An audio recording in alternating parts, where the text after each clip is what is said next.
Hello lovely brides and welcome back to my channel.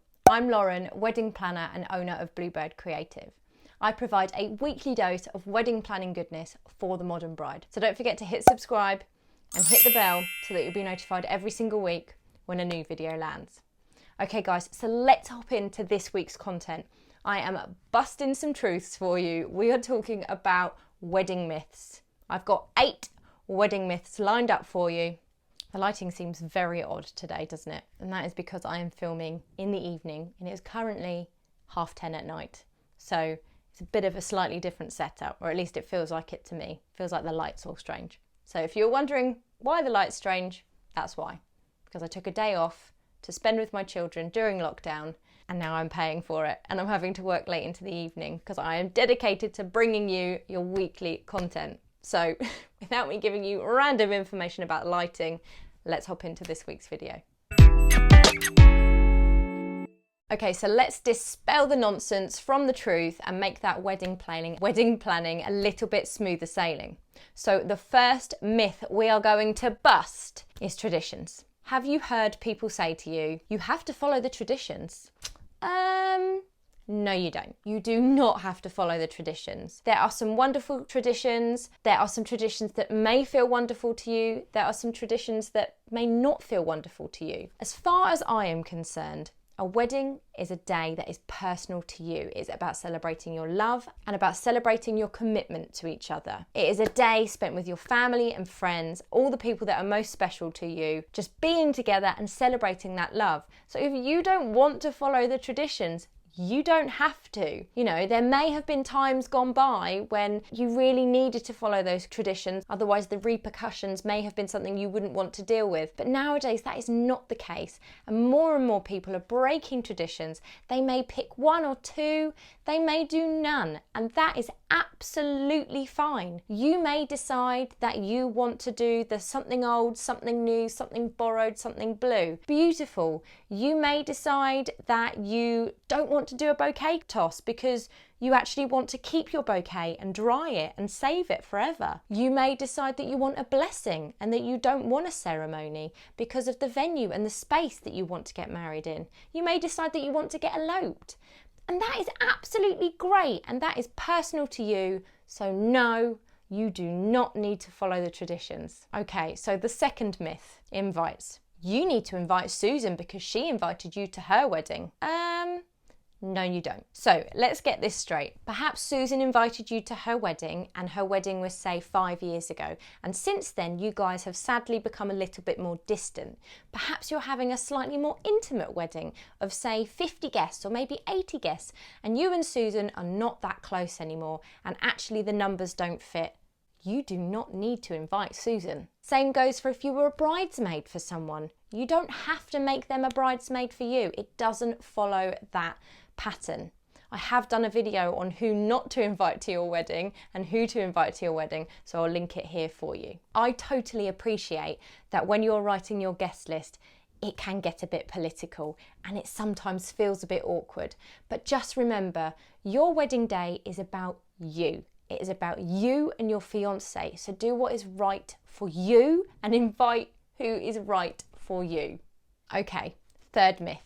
Finding the perfect venue. For me, finding the perfect wedding venue for you is like buying a house. So don't expect to tick every single box. I'm not trying to be a pessimist, I am a realist. And when you buy a house, you know that there are going to be some compromises. Unless you are building your house from the ground up, it is not going to tick every single box. Perhaps it has got the most amazing dream kitchen, all open plan with the big bifold doors out to the garden, but it doesn't have a drive. That would be weird. You get my point. Perhaps it doesn't have an ensuite bathroom to the master bedroom. Compromise. Perhaps it doesn't have an office. It's not going to have everything. And the same thing applies when you're trying to find your wedding venue. So my best piece of advice here is to note down what you're looking for, note down what is your must-haves, Note down what you're willing to compromise on, and note down what actually you're not fussed about. And then when you're looking at venues, you can kind of work out what boxes it ticks, what boxes it doesn't, and whether that works for you and whether it's not. But don't feel like there is the perfect venue, and don't feel pressured if you haven't found something that ticks all the boxes and everybody is saying to you, have you found the perfect venue? Myth 4, the wedding surcharge. No. There is no wedding surcharge.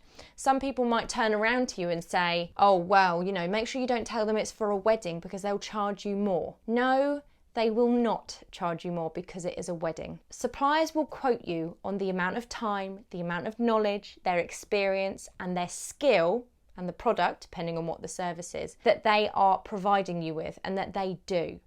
They will not charge you because it is a wedding over a birthday party. They are more likely to be more expensive because it is a wedding because of the amount of hours and time that are needed in comparison to a birthday party. If you are employing a florist to help with your wedding, they will be quoting you on the amount of hours it takes to prep those flowers, not to mention the admin and coming up with the design. Then there's the hours actually on site. They'll be charging you for their experience and their skill set. They'll be charging you for the flowers. The flowers may be in season. They may have to pay more for a particular type of flower at a certain time of year. So you need to bear that in mind as well. They will also have to charge if they need to stay on site and move things from one location to the other. That is what they are charging you for. If a photographer charges you a set fee, they are not charging you more because it is a wedding compared to a newborn shoot. They are charging you for their skills, their knowledge, their experience, and the amount of hours that they are not only putting in for prep, putting in on the day of your wedding, but also the amount of hours that they spend editing your memories. So just bear that in mind. If you're thinking, I'm getting charged more here because I'm getting married and this is a wedding, that is not correct. That is a myth, I'm afraid. Myth 5, DIY saves you money. Not always. DIY can sometimes save you money. Yes, I do agree, but not always. So when you decide to take on a DIY project, just be very careful and be very wary of what you are taking on, how much time it's going to take you, and how much the products are actually going to cost you. You may find that you don't tally up all the products and all the items that you're buying to make said DIY project, and it actually ends up costing you more, not to mention your time, which is probably quite valuable because we all lead such busy lives nowadays. But make sure you factor that in because a lot of times DIY projects can end up costing you more money than you think. My advice is to choose one DIY project and not too many. You will spread yourselves too thin, you will not have time to do it, you will stress yourself out, and you may end up spending more money. 7, a wedding planner will take over. No, a wedding planner will not take over. Definitely not. I mean, maybe 99.9% of wedding planners will not take over. That's why it's really good to vet your wedding planner and make sure that you pick somebody that you click with, that you trust, and that you feel understands you. A wedding planner will be there to listen to your ideas, to help draw out your ideas, to help implement the day that you want. They will guide you with their knowledge. They will help steer you in the right direction. They will not take over. A wedding planner on the day is somebody that should be stood at the sidelines, making sure everything's run smoothly. Most definitely not in the spotlight. And finally, at home or marquee weddings are cheaper. Sadly not. If you decide that you want to have your wedding in your parents' back garden, say, or you're going to hire a field and you're going to have a marquee wedding and you think that's going to be cheaper, let me just remind you of something. You will be having to provide the venue yourself. Yes, you have the land, but where's the venue? So you need to pay for the marquee, the flooring, the lighting, the furniture, the generators because you will need power, the toilets, the kitchen, everything. Absolutely everything needs to be considered and built into your budget. And most of the time, it can end up being more expensive than hiring a venue and more stressful. Don't get me wrong, I love a marquee wedding. I love a blank canvas wedding. Anything that is basically a template for me to help my clients create something phenomenal, really pull their ideas together. It's my favourite type of wedding. But a marquee wedding is not likely to be cheaper than a venue wedding. It depends on the venue that you're looking at, but on the whole, that is a bit of a myth. So there we have it, myths busted. I hope you found those helpful. Don't forget my free wedding planning checklist with 12 months of to-dos to take you right from A to Z of your wedding day. Absolutely free, and I've linked it in the description box for you below. I hope you have a lovely week, guys. I will see you next week for some more wedding planning goodness. See you later.